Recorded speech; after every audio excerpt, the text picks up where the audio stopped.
Assalamualaikum warahmatullahi wabarakatuh. Pada kesempatan kali ini saya akan menyampaikan materi secara singkat yang berkaitan dengan PowerPoint yang berjudul Pancasila sebagai Sistem Nilai. Yang pertama, nilai adalah sesuatu yang berharga, bermutu, menunjukkan kualitas, dan berguna bagi manusia yang pada hakikatnya melekat pada suatu objek.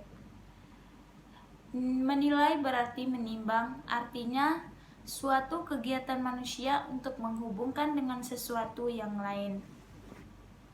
Nilai bagi manusia dipakai dan diperlukan untuk menjadi landasan, alasan, motivasi dalam segala sikap, tingkah laku, dan perbuatannya. Adapun macam-macam nilai, menurut Walter G. Evert menggolongkan nilai-nilai manusiawi menjadi 8 bagian. Yang pertama yaitu nilai ekonomis. Nilai ekonomis ini ditunjukkan oleh harga pasar dan meliputi semua benda yang dapat dibeli. Contohnya emas atau logam mulia mempunyai nilai ekonomis daripada seng, kemanfaatan, dan kedaya gunaan. Yang kedua yaitu nilai kejasmanian. Nilai kejasmanian ini mengacu pada kesehatan, efisiensi, dan keindahan badan. Misalnya kebugaran, kesehatan, kemulusan tubuh, dan kebersihan. Yang ketiga yaitu nilai hiburan, yang dimana nilai hiburan ini memiliki arti yaitu permainan dan waktu senggang yang dapat menyumbang pada pengayaan kehidupan. Contohnya kenikmatan rekreasi, keharmonian musik, dan keselarasan nada. Dan yang keempat yaitu nilai sosial. Nilai sosial ini berasal mula dari berbagai bentuk perserikatan manusia. Nilai sosial dalam masyarakat biasanya tumbuh berdasarkan status dan dimiliki oleh orang tersebut. Misalnya kerukunan, persahabatan, persaudaraan, kesejahteraan, keadilan, kerakyatan, dan persatuan. Dan kemudian yang kelima yaitu nilai watak. Nilai watak ini merupakan keseluruhan dari keutuhan kepribadian dan sosial yang diinginkan. Misalnya kejujuran, kesederhanaan, dan kesetiaan. Nilai yang keenam yaitu nilai estetis, di mana nilai-nilai keindahan dalam alam dan karya seni. Misalnya keindahan, keselarasan, keseimbangan, dan keserasian. Yang ketujuh yaitu nilai intelektual, yang dimana memiliki arti nilai-nilai pengetahuan dan pengajaran kebenaran. Misalnya kecerdasan, ketekunan, kebenaran, dan kepastian. Kemudian yang terakhir yaitu nilai keagamaan. Nilai keagamaan ini memiliki arti yaitu yang berada dalam agama. Misalnya kesucian, keagungan Tuhan, keesaan Tuhan, dan keibadahan. Yang kedua yaitu menurut Nato Nagoro, macam-macam nilai dibagi menjadi 3 bagian. Yang pertama yaitu nilai material, yang kedua nilai vital, dan yang ketiga yaitu nilai kerohanian. Nilai material memiliki arti segala sesuatu yang berguna bagi jasmani manusia. Misalnya kebutuhan makan, minum, sandang, papan, kesehatan, dan lain-lain.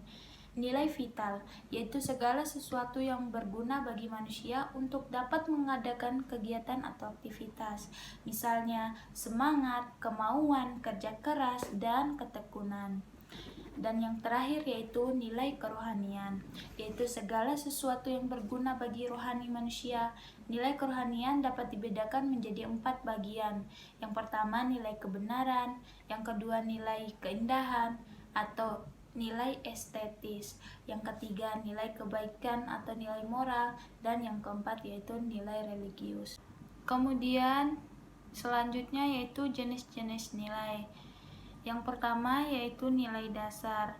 Nilai dasar masih bersifat abstrak karena masih dalam pemikiran manusia, sehingga harus dijabarkan lebih lanjut agar dapat diterapkan dan dijadikan pedoman dalam kehidupan nyata.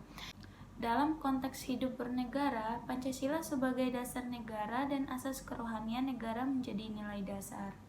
Kemudian, nilai yang selanjutnya yaitu nilai instrumental. Nilai instrumental merupakan penjabaran dari nilai dasar dengan cara interpretasi dan masih berupa rumusan umum yang berwujud norma-norma. Nilai dasar dalam Pancasila dijabarkan lebih lanjut dalam nilai instrumental, yaitu berupa Undang-Undang Dasar 1945 sebagai hukum dasar tertulis yang berisi norma-norma dalam mengatur penyelenggaraan negara. Yang ketiga yaitu nilai praksis. Nilai instrumental dijabarkan lebih lanjut menjadi nilai praksis yang sifatnya konkret dan menunjukkan pada sesuatu yang kontekstual, sehingga rumusan nilai praksis dapat diubah dengan mudah disesuaikan dengan situasi dan kondisi. Misalnya pada pasal 28 Undang-Undang Dasar 1945 dijabarkan dalam Undang-Undang tentang Ormas dan Orsopol. Kemudian yaitu sistem nilai dalam Pancasila. Sistem dapat diartikan sebagai rangkaian yang saling berkaitan antara unsur yang satu dengan yang lain. Sistem nilai adalah konsep atau gagasan yang menyeluruh mengenai apa yang hidup dalam pikiran seseorang. Kemudian yaitu Pancasila sebagai sistem nilai mengandung serangkaian nilai yaitu ketuhanan, kemanusiaan, persatuan, kerakyatan, dan keadilan. Menurut Kailan mengatakan bahwa nilai-nilai Pancasila bersifat objektif, yaitu yang pertama, rumusan dari sila-sila Pancasila menunjukkan adanya sifat-sifat yang umum, universal, dan abstrak. Kemudian yaitu inti nilai-nilai Pancasila berlaku tidak terikat oleh ruang, artinya keberlakuannya sejak zaman dahulu, masa kini, dan juga untuk masa yang akan datang. Kemudian yang ketiga yaitu Pancasila yang terkandung dalam pembukaan Undang-Undang Dasar 1945 memenuhi syarat sebagai pokok kaidah negara yang fundamental, sehingga merupakan suatu sumber hukum positif di Indonesia. Kemudian menurut Darmo Diharjo mengatakan bahwa Pancasila bersifat subjektif, yaitu yang pertama, nilai-nilai Pancasila timbul dari bangsa Indonesia itu sendiri. Kemudian yang kedua yaitu nilai-nilai Pancasila merupakan filsafat bangsa Indonesia. Yang ketiga yaitu nilai-nilai Pancasila merupakan nilai-nilai yang sesuai dengan hati nurani bangsa Indonesia. Dan dapat disimpulkan bahwa dalam kehidupan bernegara, nilai dasar Pancasila harus tampak dalam produk peraturan perundangan yang berlaku. Dengan kata lain, peraturan perundangan harus dijiwai oleh nilai-nilai Pancasila, sehingga tidak boleh bertentangan dengan nilai-nilai Pancasila. Sekian dari saya, lebih dan kurangnya saya mohon maaf. Wabillahi taufiq wal hidayah. Wassalamualaikum warahmatullahi wabarakatuh.